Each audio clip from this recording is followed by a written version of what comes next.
हे हे हा हा हा हा हो अरे फ्रेडी साहब आप यहाँ?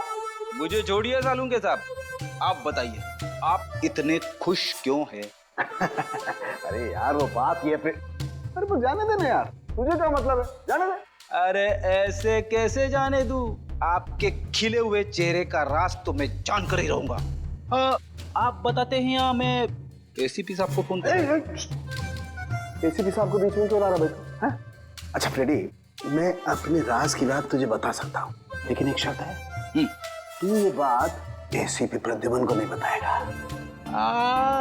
ठीक है ठीक है, पक्का ना? पक्का। बात ये है फ्रेडी कि आज जब मैं अपने घर में अपनी पुरानी कवर चेक कर रहा था ना, मालूम है मुझे उसमें क्या मिला? मोजे? अबे मोजे से ऊपर उठेगा कि नहीं? मोजे देख में मिले ये कॉलेज के टाइम के लेटर्स, लव लेटर्स। तो ये है आपकी खुशियों का राज? यस, ये लव लेटर्स। कौन है वो? पता नहीं। पता नहीं? अरे यार मतलब पता नहीं कौन थी वो, मैंने पता लगाने की कोशिश की पर पता ही नहीं चला यार। वैसे सालुंके साहब, कोई लड़की आपको लव लेटर्स लिखे, ये बात कुछ हजम नहीं हो रही है। हजम नहीं हो रही है? ये देखने के बाद भी हजम नहीं हो रही है, हैं? अभी तो मुझे समझता क्या है रेडी, कॉलेज के टाइम में मैं अपने आप में एक हीरो था, हीरो। अरे अपनी एक स्टाइल थी, वाह स्टाइल। कॉलेज को छोड़िए सालुंके साहब, अभी तो आप एक फिल्म के विलन जैसे लग रहे हो। क्या कह रहा था तू? मैं कुछ नहीं कह रहा था। पक्का? पक्का। अरे यार फ्रेडी भुला दिया। अबे ये बता तू यहाँ आया क्यों था?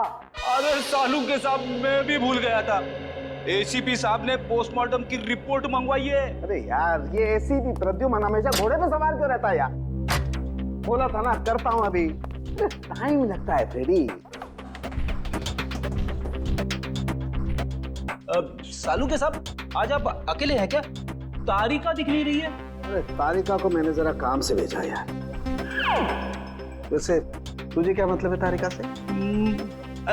कुछ नहीं, ऐसे ही। अच्छा यार फ्रेडी, एक बात समझ में नहीं आ रही है यार, खून तो इनका जहर की वजह से हुआ है, लेकिन ये जहर इनके शरीर में गया कैसे, ये बात समझ में नहीं आ रही है यार।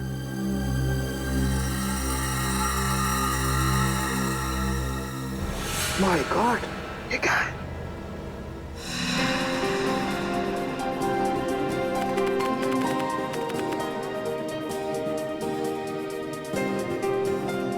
सर कैसा महसूस कर रहे हैं आप? आपकी जिंदगी का सबसे बड़ा और पहला एग्जीबिशन है। पहली चीज तो हमेशा खासी होती है, फिर वो चाहे पहला प्यार हो, पहली बारिश का एहसास हो, या फिर मेरा एग्जीबिशन। और इस पे 4 चांद तो तब लगेंगे जब पीपलगढ़ की महारानी शांति देवी जी खुद मेरा एग्जीबिशन देखने आएंगी। अरे शांति देवी जी आ गई।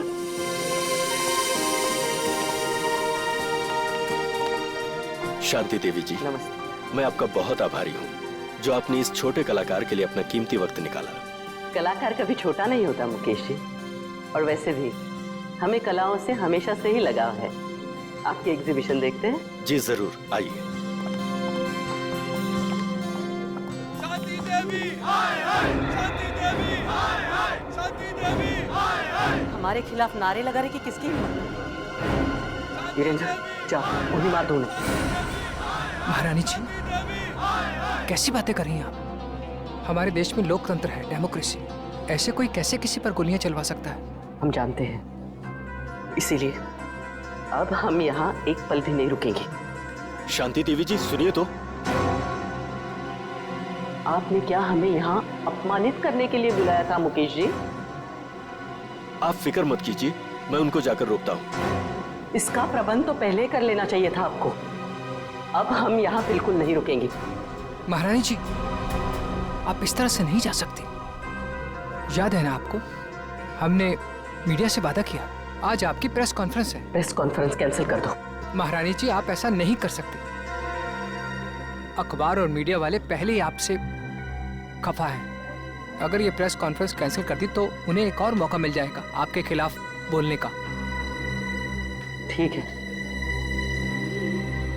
प्रेस कॉन्फ्रेंस शुरू की जाए। हमें पानी, ये नहीं, हमारे लिए अपनी बोतल मंगवाइए।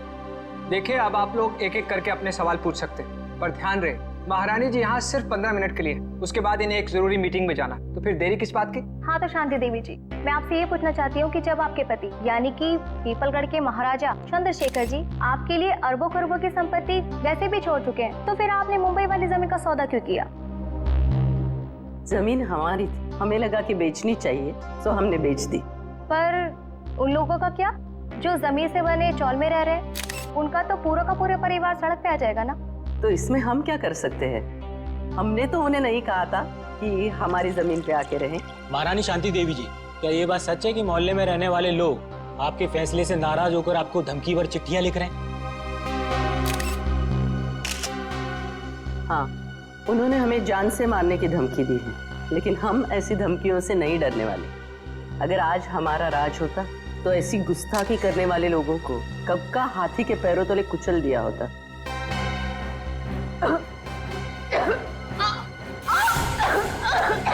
अरे महाराज जी की तबीयत खराब हो रही है, जल्दी हेलो एम्बुलेंस, जल्दी गुलाबी सिटी हॉल, जल्दी।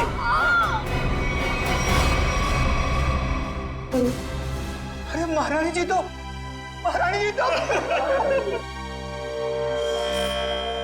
पूरा शरीर नीला पड़ गया है, मौत तो जहर से ही हुई है। मगर सर, इतनी भीड़ भाड़ वाली जगह में कोई जहर दे कैसे सकता है इन्हें?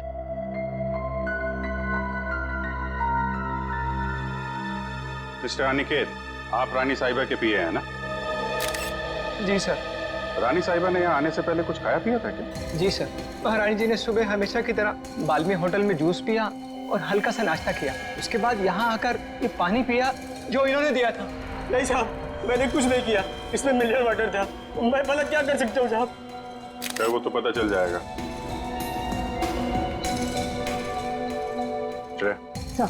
सारी चीजें फोरेंसिक लैब में भिजवा देना। आपके अलावा और कौन जानता था कि रानी साहिबा यहाँ इस फंक्शन में आने वाली? मेरे अलावा तो इस बात की खबर सिर्फ मुकेश जी को थी। अरे, मुझे क्यों फंसा रहे हो? सर, मैं तो एक सीधा साधा चित्रकार हूँ। मैंने तो महारानी शांति देवी को यहाँ मुख्य अतिथि के रूप में बुलाया था। भला मुझे इनका खून करके क्या फायदा होगा? आजकल जमाना पब्लिसिटी और मार्केटिंग का है। हो सकता है पब्लिसिटी के चक्कर में तुमने ये सब कुछ किया।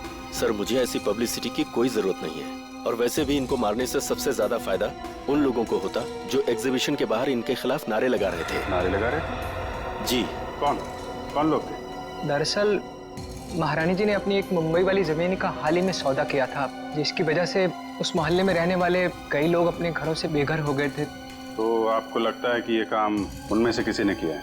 हाँ सर, वो लोग महारानी जी को धमकी भरी चिट्ठियां लिख रहे थे कि अगर उन्होंने जमीन का सौदा किया तो वो उन्हें मार देंगे। ऐसी? इन मोहल्ले के लीडरों को जरा ब्यूरो में बुलवाओ। आइए। अच्छा, ये उन लोगों के लीडर्स जिनकी जमीन शांति देवी ने बिल्डर्स को बेची थी। तो वो तुम लोग हो जो शांति देवी के खिलाफ जगह जगह नारा दे रहे थे? हाँ, लेकिन हमने कोई गलत काम तो नहीं किया ना साहब। भले ही वो होगी किसी पीपलगढ़ की महारानी, मगर सैकड़ों गरीबों को बेघर करने का उन्हें कोई हक नहीं है। तो तुम लोगों ने धमकी भरी चिट्ठी लिखोगे? उनकी जान ले लोगे? नहीं, हमने कोई धमकी भरी चिट्ठी नहीं लिखी, ना ही हमने किसी की जान लेने की कोशिश की। ये हमारे आंदोलन को बंद कराने की साजिश है। चुप! शांति देवी को चिट्ठी तुम में से किसी ने लिखी है, समझे? पता है हमें। रेडी? तो कागज और पेन दे दो।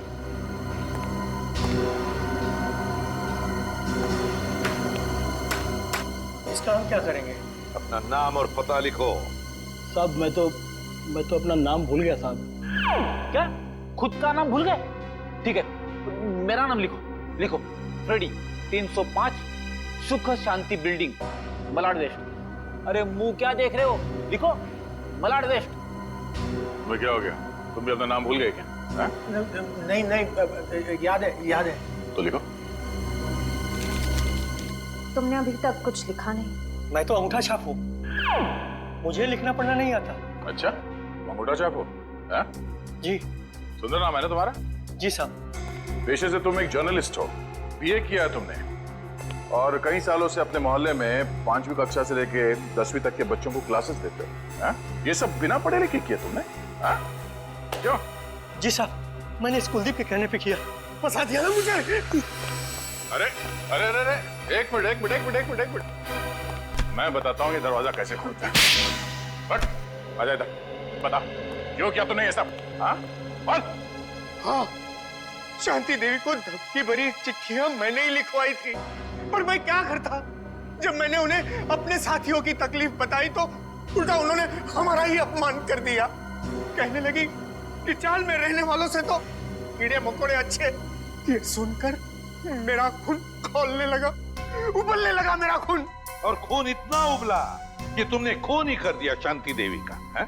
हाँ, मैंने मोहल्ले के हर एक इंसान के पास से 1,000 रुपए चंदे के नाम पर इकट्ठे किए और लक्की नाम के गुंडे को शांति देवी की सुपारी दे दी और उनको खत्म करवा दिया। मैंने सोचा शांति देवी खत्म हो जाएगी तो ये सारी समस्या ही खत्म हो जाएगी। किसी को मारकर समस्या का हल नहीं होता, समझे? ले जाओ इसे, इस लकी को ढूंढो, उठाओ इस लकी को। रेडी, ये देख। अरे बाप रे, ऐसी खतरनाक चीज मैंने फिल्मों में भी नहीं देखी।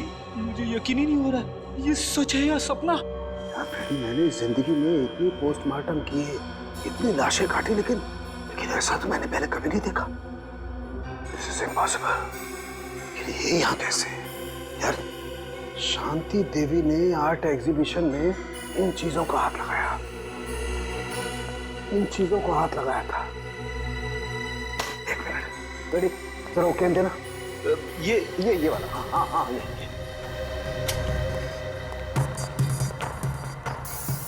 मैं एसीपी साहब को फोन करता हूँ।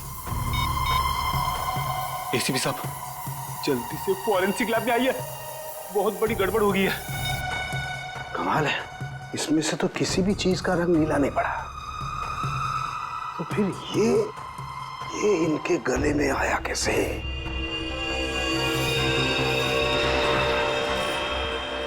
माय गॉड, इनके गले के अंदर सांप।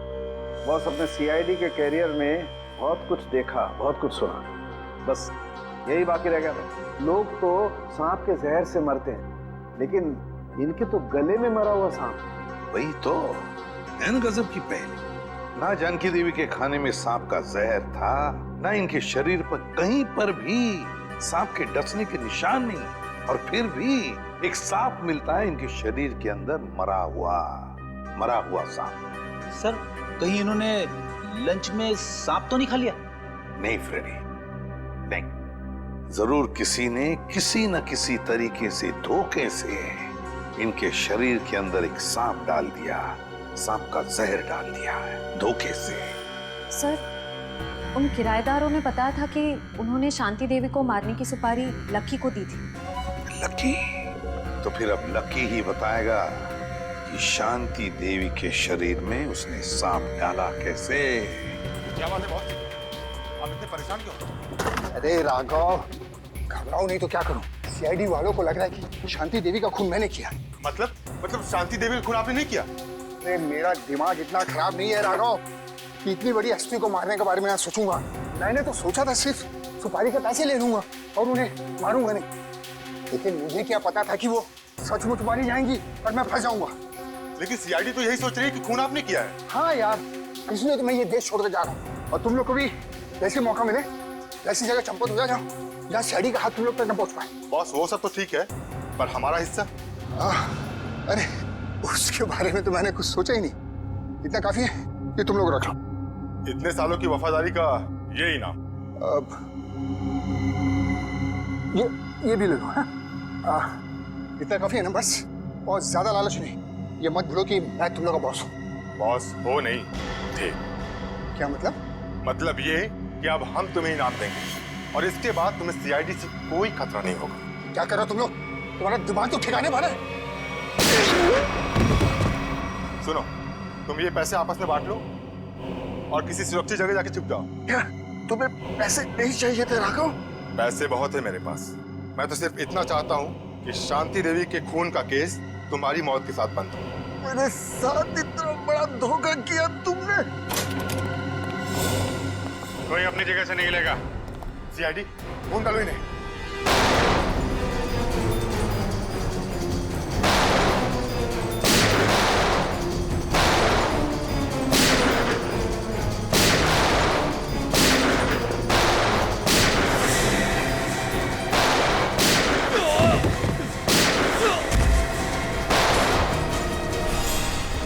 पकड़ो इसको।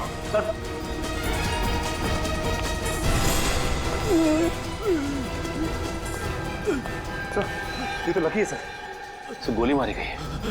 शांति देवी का खून किसने किया? तुमने? नहीं सर, मैंने नहीं। किसने मारी गोली? उन्हें तो बोलो।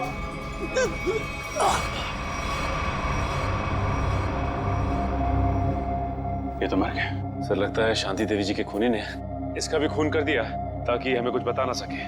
भाग गया वो। सर काफी कोशिश की लेकिन हाथ से निकल गया सर।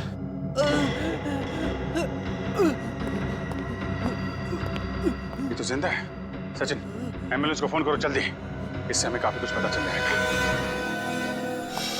आसान, क्या पता चला उस सांप के बारे में? बॉस, ये तो एक अफ्रीकन सांप है। अफ्रीकन सांप? हाँ फ्रेडी सर, ये देखिए, इस सांप का नाम है अफ्रीकन ट्रोगा और ये दुनिया का तीसरा सबसे जहरीला सांप माना जाता है। क्या इतना जहरीला सांप? क्या ये सांप हमारे देश में भी पाया जाता है? नहीं श्रेया, ये हमारे देश में नहीं पाया जाता, बल्कि एक अफ्रीका के भी छोटे से टापू मैरियट ओलानो में पाया जाता है।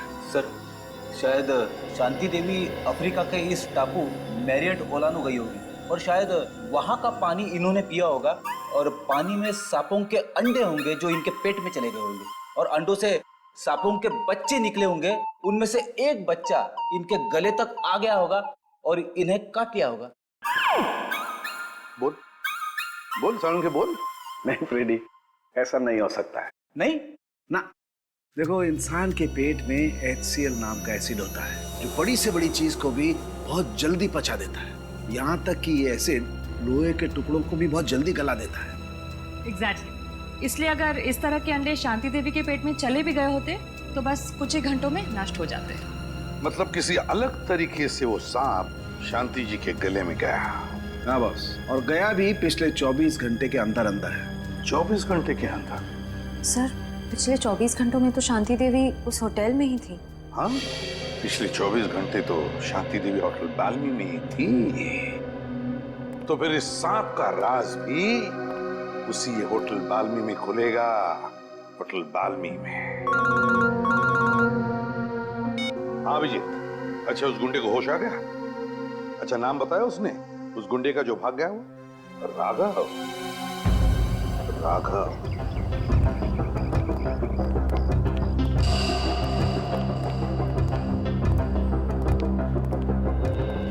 जी कहिए सर। सीआईडी कुछ गड़बड़ हुई है क्या सर? शांति देवी आपके होटल में ही ठहरी थी ना? जी हाँ सर, शांति देवी इसी होटल में ठहरी थी। बहुत बुरा हुआ उनके साथ। जी हाँ, बहुत बुरा हुआ और हमें शक है कि शांति देवी के खून में आपके होटल में से किसी एक का हाथ है। निखिल, सारे स्टाफ को इकट्ठा करो। सर देखिए सर, गलतफहमी हुई आप। हमने साथों में बोला जो हम में से किसी का हाथ नहीं है इसमें। पता नहीं आप लोग ऐसे क्यों कह रहे हैं। पिछले 24 घंटे से वो आपके होटल में थी। यहाँ से सीधे आर्ट एग्जीबिशन में गई और वहाँ पे उनकी मौत हो गई, है कि नहीं? जी हाँ सर, वो यहीं पे थी। इसका मतलब तो साफ है कि उनके पेट में जो सांप मिला हमें वो आपके होटल से ही आया है। अरे नहीं सर, हमारे यहाँ तो चूहा और कॉकरोच तक नहीं है, तो ये सांप कहाँ से आएगा? सांप कहाँ से आया और कैसे आया ये तो हम पता लगा ही लेंगे। आप लोग किसी को किसी पे शक है? कौन कर सकता है शांति देवी का खून? साहब मुझे तो लगता है केतन जी का हाथ है इस खून में। रमन, ये क्या कह रहे हो तुम? अरे मैंने तुम्हारी पेमेंट नहीं बढ़ाई तो इसका मतलब ये है कि तुम मुझे सीआईडी के केस में फंसा दोगे?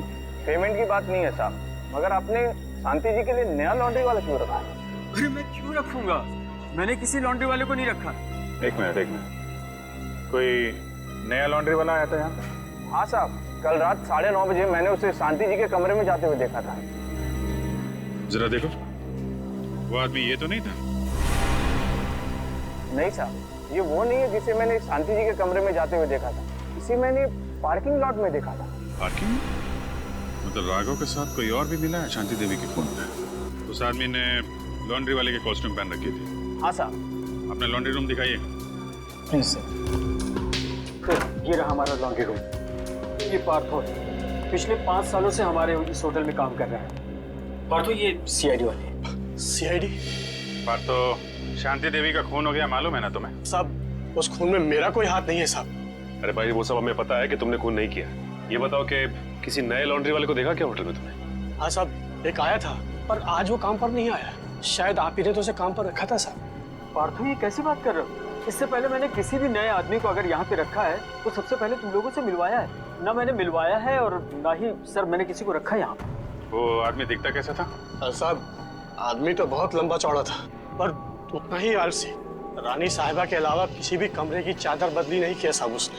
अच्छा, तो आपने उससे पूछा नहीं कि वो बाकी कमरों की चादरें क्यों नहीं बदल रहा है? अब पूछा था साहब, अंग्रेजी भी बोल रहा था और अंग्रेजी हमें आती नहीं। अंग्रेजी में पट्टी पढ़ा के निकल गया। काफी चालाक आदमी है। उस आदमी का स्केच बनवाना होगा तुमको, ठीक है? हाँ साहब। ठीक है। सांप उस आदमी ने यहीं कहीं छुपा के रखा था। सांप? सांप? मुझे सांप से बहुत डर लगता है साहब। ठीक है, ठीक है। आप लोग जरा बाहर जाइए, हमें यहाँ की तलाशी लेनी है। हाँ साहब।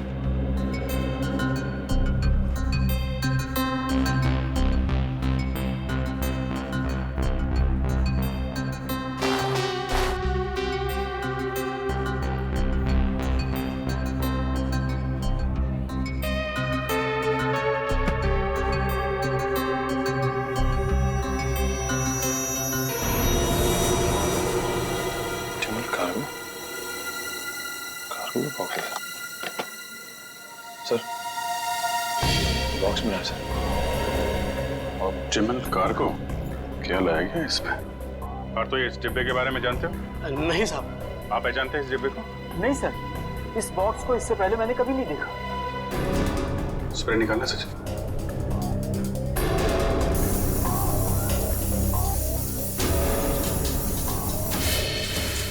नीला हो गया। मतलब वो सांप इसी डब्बे में लाया गया है। Optimal cargo. कहिए सर, कुरियर करना है आपको? हाँ, सिर्फ इंडिया में कुरियर भेजते हो या बाहर देश भी कुरियर भेजते हो? अरे सर, हर जगह, लंदन, पेरिस, चीन, जापान, यूके, यूएसए, जहाँ भी, दुनिया के हर कोने में आपका पार्सल पहुंच जाएगा। अरे वाह! और क्या क्या भेजती है आप कुरियर में? सब कुछ सर, जैसे किताबें, कपड़े, तस्वीर और ऑफिशियल कागजात वगैरह। और सांप? क्या? हाँ, सांप भेजते हैं आप कुरियर में? ये क्या कह रहे हैं आप? सांप भला कोई कुरियर में भेजता है क्या? अब ये तो आप ही बताओगे। हाँ? आपके कुरियर कंपनी के इस बॉक्स में सांप भेजे गए थे। ये कैसी बात कर रहे हैं आप? अच्छा, इस बॉक्स पे जो ये लेबल लिखा है, उसे पता कर सकते हैं कि ये पार्सल किसने भेजा था? ए मिस्टर, तुम होते कौन हो मुझे ऑर्डर देने वाले? हैं? सीआईडी सर, मैं आपको यकीन दिलाता हूँ कि डिब्बा तो हमारा है, लेकिन वो सांप को कुरियर हमने नहीं किया है। सर, मुझे तो कुछ गड़बड़ लग रही है। क्यों? आपको बदबू नहीं आ रही है क्या? अरे कहाँ बदबू आ रही सर? कोई बदबू नहीं आ रही है। बदबू आ तो रही है। ठीक है, अंदर? अरे सर, अंदर कुछ भी नहीं है। सर अंदर कहाँ जा रहे हैं? अंदर सर जाने का कोई... चुपचाप कोने में खड़े हो जाओ, चलो। सर, वो जो बॉक्सेस होते हैं ना, वो कुरियर के वो हैं और कुछ भी नहीं है। थोड़ी देर के लिए मुंह बंद रखोगे? बदबू यहाँ से आ रही है। रेडी? अरे ये सर क्या हुआ? मेरा काम वाला जो 3 दिन से आ नहीं रहा है, तो कचरे जमा हो गए, उसी कचरे का बदबू है सर, और कुछ भी नहीं है। ठीक है। हम तुम्हारा कचरा साफ कर देते हैं। रेडी? जरा ये हटाओ। सर ये कुछ भी नहीं सर। सर सुनिए, सर सुनिए। रेडी? कुरियर कंपनी के आड़ में जानवरों की तस्करी करते हो तुम लोग? हाँ? अबे कहाँ भागोगे? हाँ? चल, आज मैं तेरा कुरियर भेज देता हूँ सीधे जेल में। सर मुझे माफ कर दीजिए, मुझे बहुत बड़ी गलती हो गई। मैं आइंदा से जानवरों की तस्करी का ख्याल भी अपने दिमाग में नहीं लाऊंगा सर। चुप! इतने सारे विदेशी जानवर मिले तुम्हारे गोदाम में? हाँ? कब से तस्करी कर रहे हो ये? पिछले 5 साल से। पिछले 5 साल से? और अफ्रीकन सांप, अफ्रीकन ट्रोबा, वो कहां से लाया तुमने? किसके कहने पर मंगवाया वो? बताओ। देख, ये सिर्फ जानवरों की तस्करी का मामला नहीं है, एक आदमी का खून भी हुआ है, समझा? तेरे मुंह पे लगा हुआ ये ताला तुझे सीधे फांसी के फंदे तक ले जाएगा। बोल, जल्दी बोल। राघव ने मुझे इसके लिए 5 लाख रुपए दिए थे और अफ्रीका से ट्रोबा सांप मंगवाया था, लेकिन मुझे पता नहीं था कि वो इनका इस्तेमाल किसी की जान लेने के लिए करेगा। अच्छा, तो तुझे क्या लगा इतना खतरनाक जहरीला सांप वो जुर्म करने के लिए नहीं तो क्या अपने घर पे पालने के लिए मंगाएगा? हाँ? सर मुझे माफ कर दीजिए, मुझसे बहुत बड़ी भूल हो गई। कितने सांप मंगवाए थे? सर, दो सांप मंगाए थे। दो? बस सर, हमें शांति देवी के गले में से सिर्फ एक ही सांप मिला था। हाँ, ये बात तो है, एक ही सांप मिला था, एक ही सांप। और ये कीमती हार, ये कहाँ से आया तुम्हारे पास है? सर, ये हार राघव ने मुझे दिया था मेरे काम से खुश होकर, और कहा था कि ये पीपलगढ़ के राजघराने का हार है सर। पीपलगढ़ के राजघराने का हार? राघव के पास ये हार कहाँ से आया? वही तो दया, कुछ न कुछ तो गड़बड़ जरूर है, कुछ न कुछ तो गड़बड़ जरूर है। जरूर कोई न कोई तो है उस राजघराने से संबंधित जिसने शांति देवी का खून किया है। हाँ सर, और एक बहुत बड़ी पहेली है जो मेरी समझ में नहीं आ रही सर। इस शांति देवी को मारने के लिए कोई अफ्रीका से सांप क्यों मंगवाएगा? इंडिया से कोई जहरीला सांप उठा लेता या फिर ऐसे ही मार देता। सर, उस पहेली का जवाब इस पेपर में। पेपर में? हाँ सर, इस पेपर में लिखा है कि 20 साल पहले पीपलगढ़ के राजा की मौत अफ्रीका में हुई थी, इस ट्रोबा सांप के डसने की वजह से। हाँ सर, अखबार में लिखा है कि सांप राजा के खाने के थाली में छुपा के रखा गया था, और जैसे ही राजा खाना खाने लगे सांप ने उन्हें डस लिया। हाँ सर, पीपलगढ़ के गांव वालों का कहना है कि राजा की मौत में उनकी पत्नी रानी शांति देवी का हाथ था। राजा की मौत में रानी शांति देवी का हाथ था? तो फिर दया, अब 20 साल बाद कोई ना कोई तो है जो राजा की मौत का बदला लेना चाहता है, उसी सांप के डसवाने से जिस तरह से राजा की मौत हुई थी। पीपलगढ़।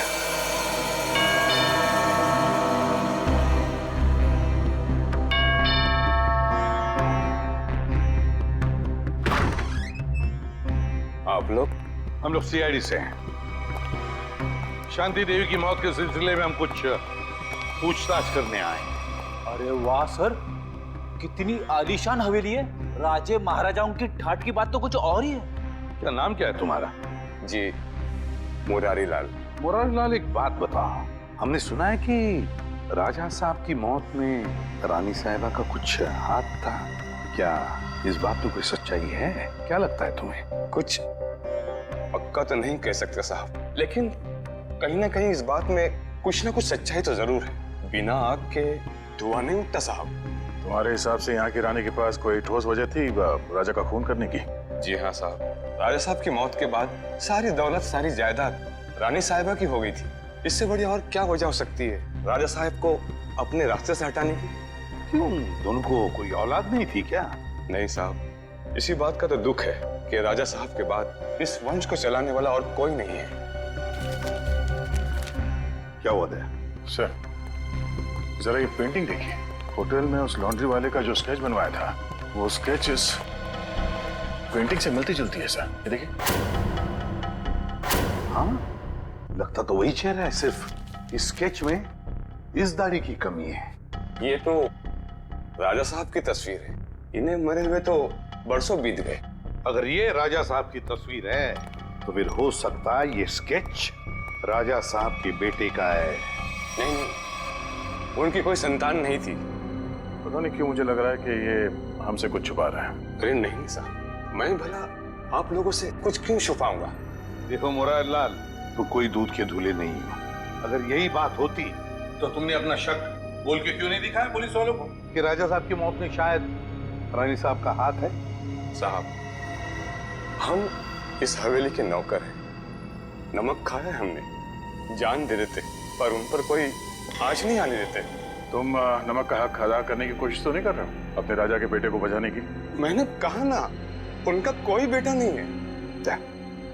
जरा महल देख लो, मैं आता हूँ अभी। हाँ सर।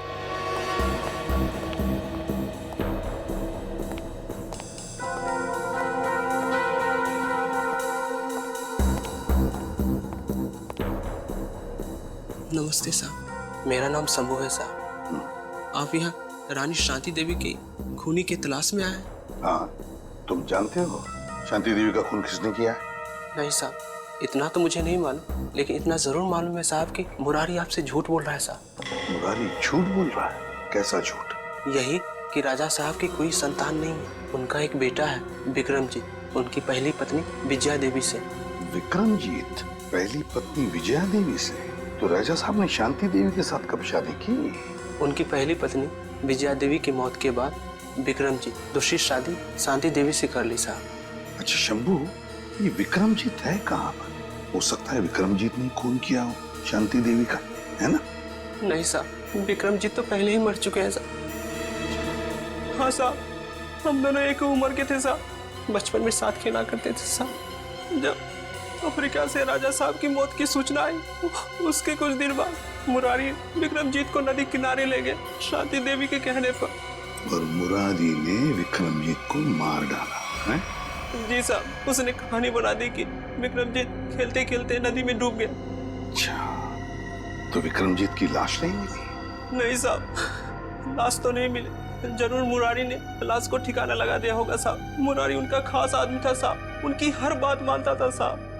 अच्छा, विक्रमजीत, मुरारी लाल, शांति देवी का खास आदमी मुरारी लाल। सर, हम ऐसे वीरान होटल में क्यों रुके हैं? मैं तो कहता हूँ इस मुरारी के बच्चे को पकड़ते और वापस चलते मुंबई। और शांति देवी के खूनी का क्या? उसकी छानबीन किए बगैर वापस चले जाएंगे? तुम्हें वापस जाना है? अरे नहीं सर। सर, मुझे लगता है कि शांति देवी को मारने वाला राजा का बेटा विक्रमजीत ही है। इस मुरारी लाल ने उसे पानी में डुबो के मारने की कोशिश की होगी, पर हो सकता है वो किसी तरह से बच गया। हाँ दया, मुझे भी यही लगता है कि विक्रमजीत अभी भी जिंदा है और उसी ने शांति देवी का खून भी किया है। इस विक्रमजीत को तो हम लेकर ही जाएंगे। मगर सर, अगर विक्रमजीत वापस गांव में आया तो गांव वाले उसे पहचान लेंगे। मुझे नहीं लगता वो वापस आएगा। विक्रमजीत ने शांति देवी का खून करके अपने पिता की मौत का बदला तो ले ही लिया। बचा है मुरारी लाल। अब मुरारी लाल से हिसाब पूरा करने के लिए विक्रमजीत जरूर वापस आएगा। हम उसका इंतजार करेंगे। शंभू जी, जा दरवाजा खोल। हमेशा मुझे ही बोलते। क्या? कुछ नहीं। अरे शंभू बेटा, अरे वाह वाह वाह शंभू, मजा आ गया। अरे वाह वाह वाह। अरे आप लोग कौन? अरे आपने चाचा को भूलियो। चाचा? अरे मेरे कोई चाचा नहीं है। लो कर लो बात। अब आप बोलोगे कि आपका कोई चचेरा भाई भी नहीं है, यानी कि हम। अरे गुंगा भाई। अरे जब चाचा नहीं है तो चचेरा भाई कहाँ से आ गए? अरे ये लो, राजा साहब के महल में काम करने लगो तो भूल गए खानदान को। याद दिलाओ। आ जाता। अरे मैं आप लोगों के लिए चाय नाश्ता ले आता हूँ। आजा बेटा आजा। अरे आप लोग मुझे कहाँ ले जा रहे हैं? देख शंभू, घबराओ मत, हम लोग सीआईडी से हैं। तुम्हारा दोस्त विक्रमजीत वो जिंदा है। क्या? विक्रमजीत जिंदा है? धीरे से बोलो। जब तक ये विक्रमजीत मिल नहीं जाता हम लोग इसी हवेली में रहेंगे, समझा? उसने शांति देवी को मारा है और इस मुरारी लाल को मारने वो जरूर आएगा यहाँ। नहीं मानूंगा, चाहे कुछ भी हो जाए मैं हार नहीं मानूंगा। कुछ ना कुछ करके मुझे इस पहेली का हार निकालना ही पड़ेगा। मेरी बरसों की इज्जत दांव पर लगी हुई है। सर प्लीज थोड़ा आराम कर लीजिए। आप पिछले 36 घंटों से सोए नहीं है। कैसे आराम कर लूं तारिका, कैसे सो जाऊं? मैं झपकी भी लगाता हूं तो ये सांप मुझे सपने में दिखाई देता है।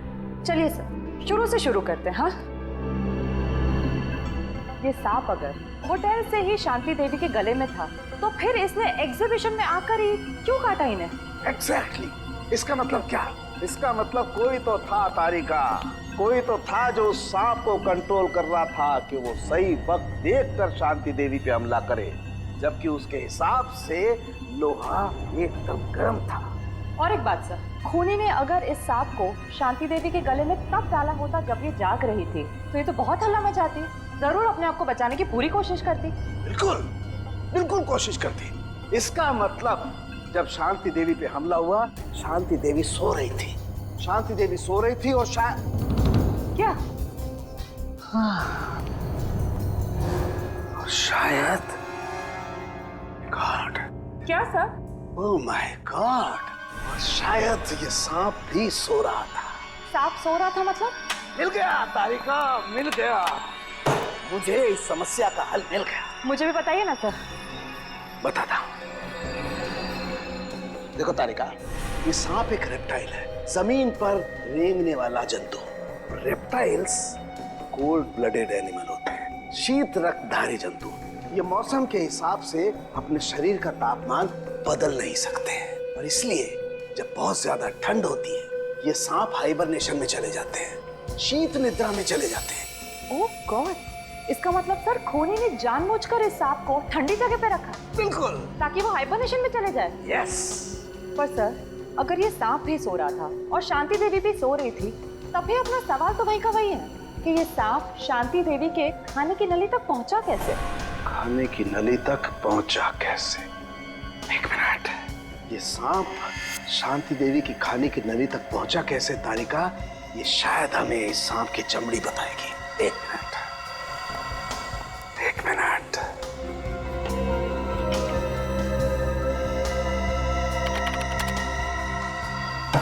यस, ये देखो तारिका, ये क्या है? Poppy seed oil. और ये पॉपी सीड ऑयल ये सांप की चमड़ी पर लगा हुआ है। लेकिन सर, सांप तो ऐसा कोई तेल अपने शरीर से निकालते नहीं है ना? Exactly right. तो इसका मतलब क्या?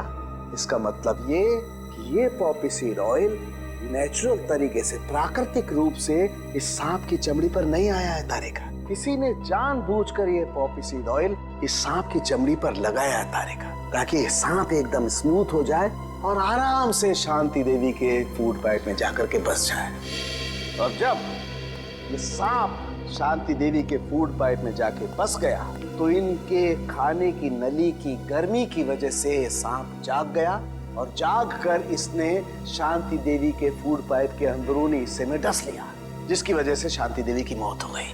और क्योंकि शरीर के अंदर इस सांप को भी ऑक्सीजन नहीं मिला होगा, ये भी मर गया। एग्जैक्टली। लेकिन सर, वो विक्रमजीत का क्या, जो इस सब के पीछे है? वो तब तक गायब है। मिलेगा तारिका, वो विक्रमजीत भी हमें मिलेगा। कैसे? ये पॉपी सीड ऑयल जो हमें सांप की चमड़ी पर मिला है तारिका, ये पॉपी सीड ऑयल ही हमें उस विक्रमजीत तक लेके जाएगा।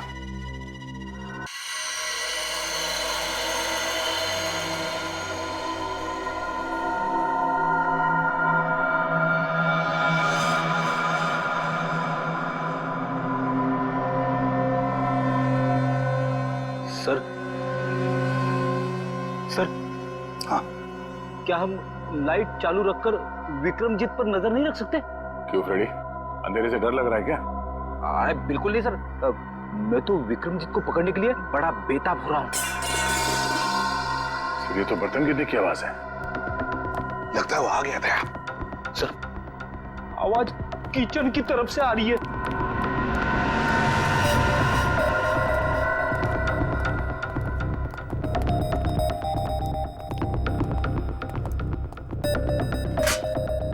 बर्तन गिरा हुआ है। बिल्ली ने गिराया होगा। नहीं फ्रेडी, बिल्ली नहीं, ये देखो मुरारी का बिस्तरा खाली है। अरे कहीं मुरारी को कुछ कर तो नहीं दिया उसने?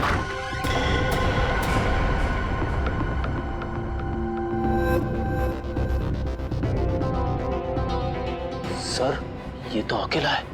मुरारी कहाँ है? रुक जाओ, तो गोली चला दूंगा।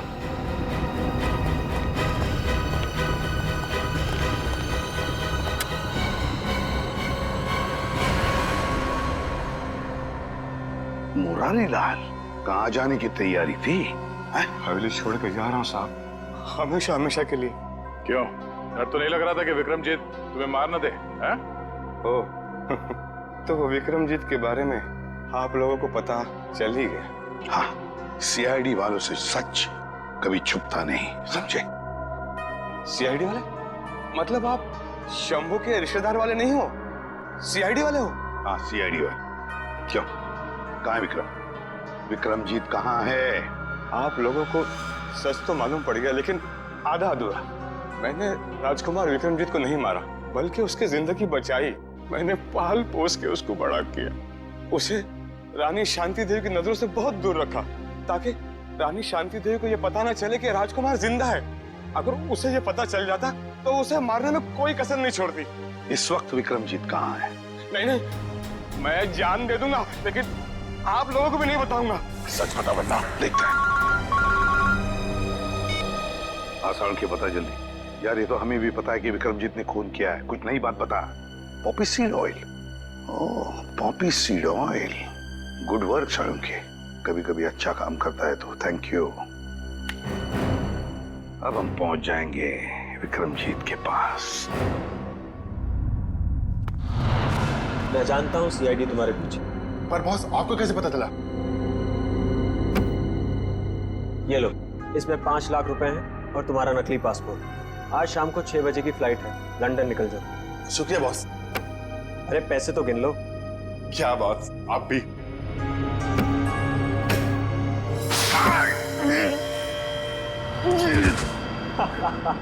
तुम्हें क्या लगा मैं तुम्हें लंदन भिजवाऊंगा? अब तुम सीधा नर्क की फ्लाइट पकड़ोगे। बड़ा धोखा। इसे कहते हैं बुरे काम का बुरा नतीजा। घबराओ मत, सांप के जहर की दवाई हम अपने साथ लेकर आए हैं। श्रेया, मुंह खोलो। सीआईडी? हाँ सीआईडी। क्यों, हमको देख के बहुत धक्का लगा पेंटर बाबू? तुम लोगों को कैसे पता चला कि इस सब के पीछे मेरा हाथ है?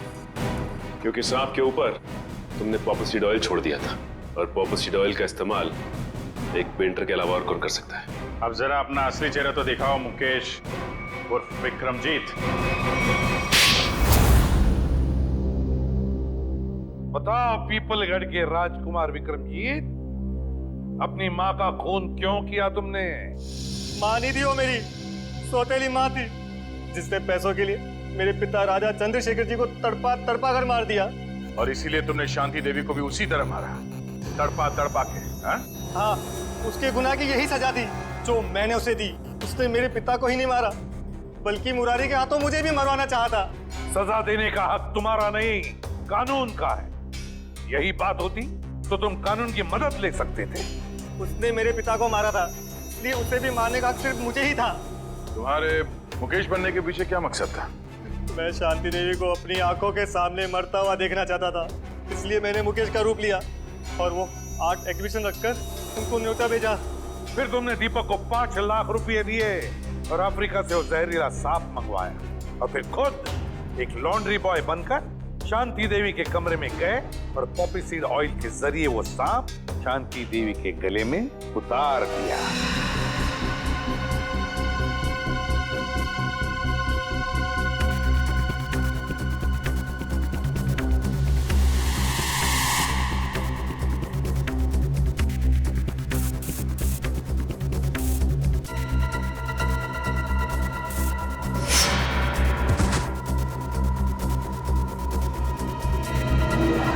बचपन से मालूम था कि शांति देवी ने तुम्हारे पिता को मारा है, हा?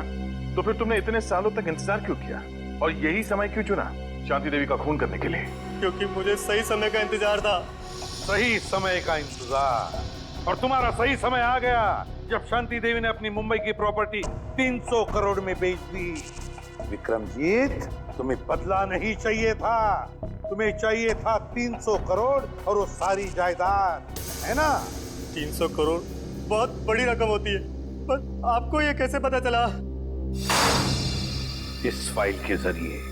ये फाइल जो हमें तुम्हारे घर से मिली, इसमें है वो डीएनए रिपोर्ट, तुम्हारा डीएनए रिपोर्ट। विक्रमजीत, तुम जानते थे कि अगर इस जायदाद को कोई वारिस नहीं तो सारी जायदाद, सारा पैसा ट्रस्ट में जाएगा, और इसलिए तुमने प्लान बनाया और अपना डीएनए रिपोर्ट तैयार किया, ये साबित करने के लिए कि तुम ही इस जायदाद के असली वारिस हो।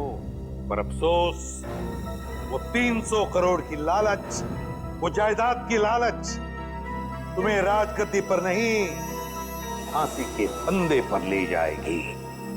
फांसी के फंदे पर।